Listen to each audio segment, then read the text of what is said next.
AMC built 8 cars in the 1960s and the 1970s that should have changed automotive history.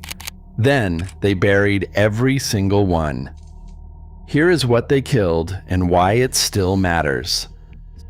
Starting things off is a car that almost nobody connects to AMC, and that is exactly the problem. The 1965 AMC Vixen.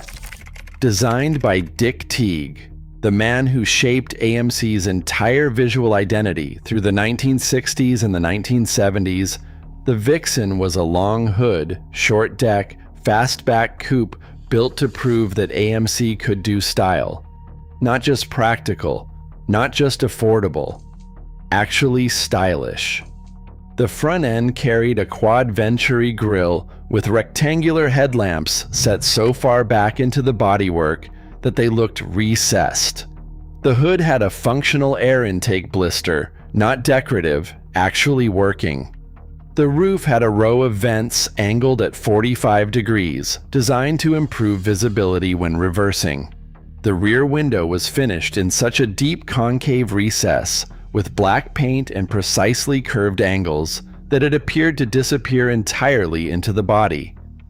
The rest of the car was finished in bright sun yellow, which meant the Vixen was simultaneously invisible and impossible to ignore. Teague designed it as a loose preview of what would eventually become the 1970 AMC Hornet. The Hornet made it to production. The Vixen never did.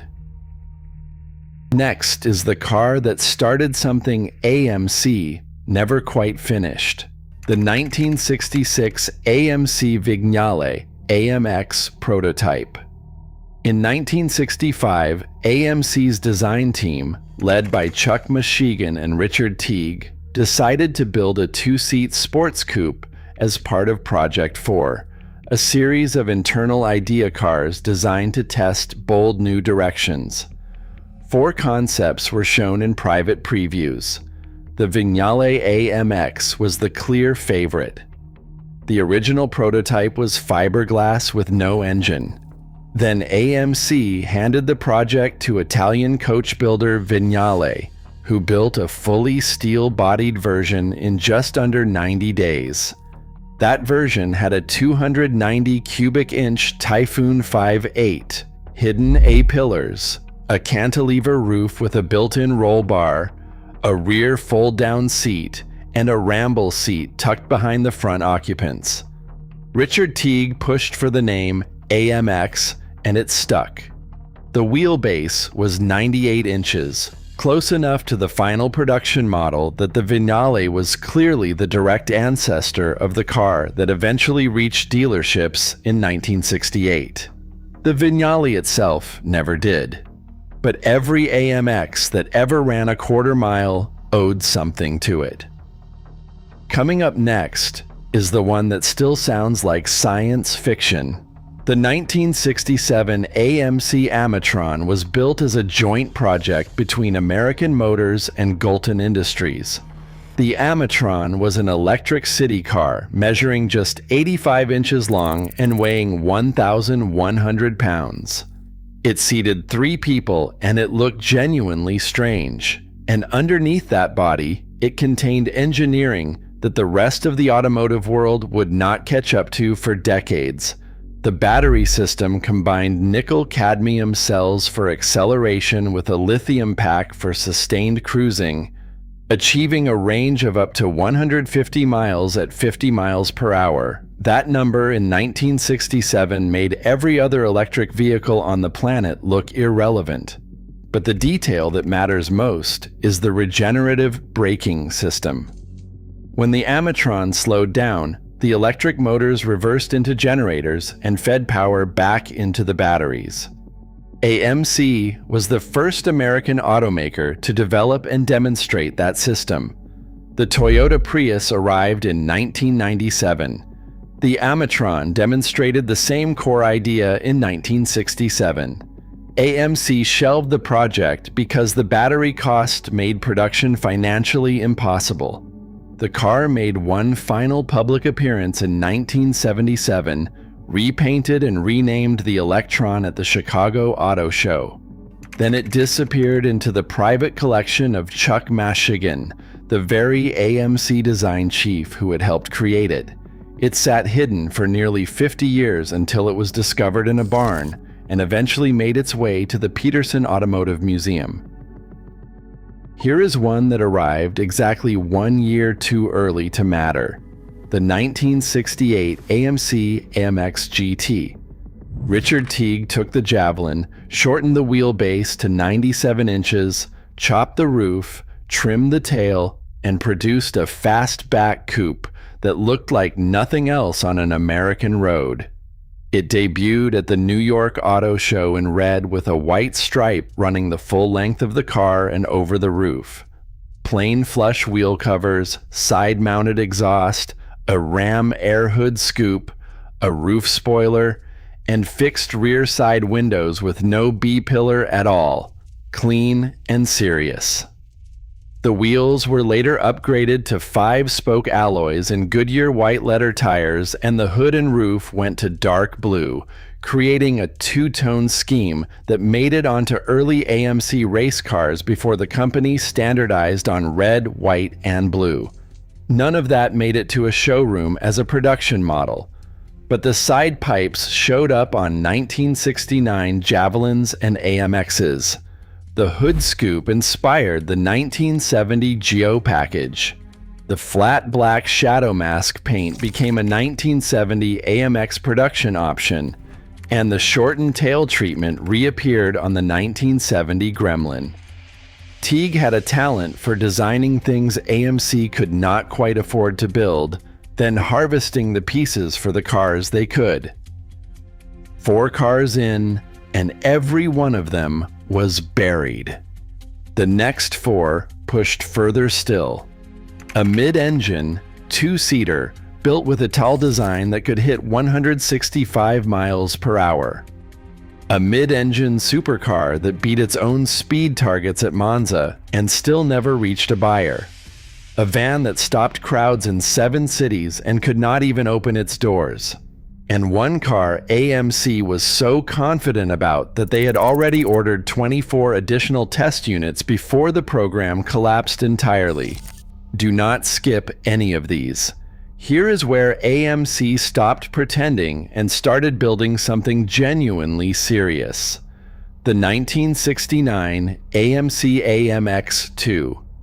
Designed by Dick Teague and developed in direct partnership with Italdesign in Turin, the AMX-2 was a mid-engine, 2-seater with gullwing doors, a 390 cubic inch V8 producing 340 horsepower and 430 pound-feet of torque, a 4-speed manual, power-assisted disc brakes, and a limited slip differential. The body was just 42 inches high. The wheelbase was 104 inches. Ground clearance was 5.5 inches. Independent double wishbone front suspension and a semi-trailing arm rear suspension. Top speed around 165 miles per hour. 0 to 60 in under 6 seconds. 2 complete examples were built. One now sits at the Kenosha History Center. The other is in private hands. Both are confirmation that AMC in 1969 was capable of building a car that belonged in direct conversation with Ferrari and Lamborghini.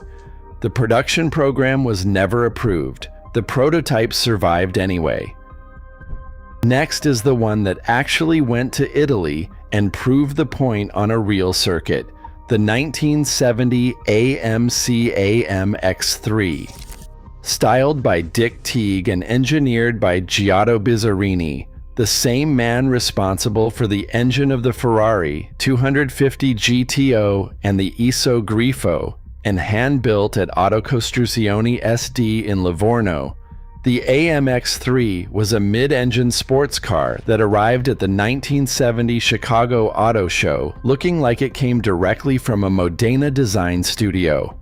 Power came from a 390 cubic inch AMC V8, paired with a 4-speed transaxle built specifically for this car by the Italian firm Automotive, a company that normally made military vehicles. When the car was tested at Monza, Bizzarini and racing driver Antonio Neri posted a lap of 1 minute 59.8 seconds and exceeded the targeted 160 miles per hour top speed, eventually reaching 170 miles per hour with a small chin spoiler added. BMW participated in the testing and certified the chassis. AMC had planned a production run of 1,000 cars and had already ordered 24 additional test vehicles when bumper regulations and the company's deteriorating finances ended the program. 6 cars were built in total. AMC ordered Bizzarini to destroy them all. He did not. Every single one survived. And then there is the one that fooled an entire country. The 1977 AMC AM van. Part of AMC's concept, 80 Tour, a traveling show of concepts that hit 7 American cities. The AM van was the undisputed favorite everywhere it appeared, claiming 31% of the vote at every stop, beating the second-place car by 7 points. Wide tires, flared fenders, side pipes, a deep front air dam, and turbo badging. It looked production-ready. AMC chairman Roy Chapin Jr. had commissioned the Concept 80 Tour specifically to demonstrate that small vehicles could have genuine character, and the AM van made that argument more convincingly than anything else in the show. Audiences in every city responded like it was already real. What none of them knew was that the AM van had a wood frame, a fiberglass body, no drivetrain, doors that were non-functional, and a half-finished interior hidden entirely behind tinted glass. It was a prop. A beautiful, convincing, carefully designed prop that generated more genuine public desire than almost anything AMC had produced in years. The company never built a running version.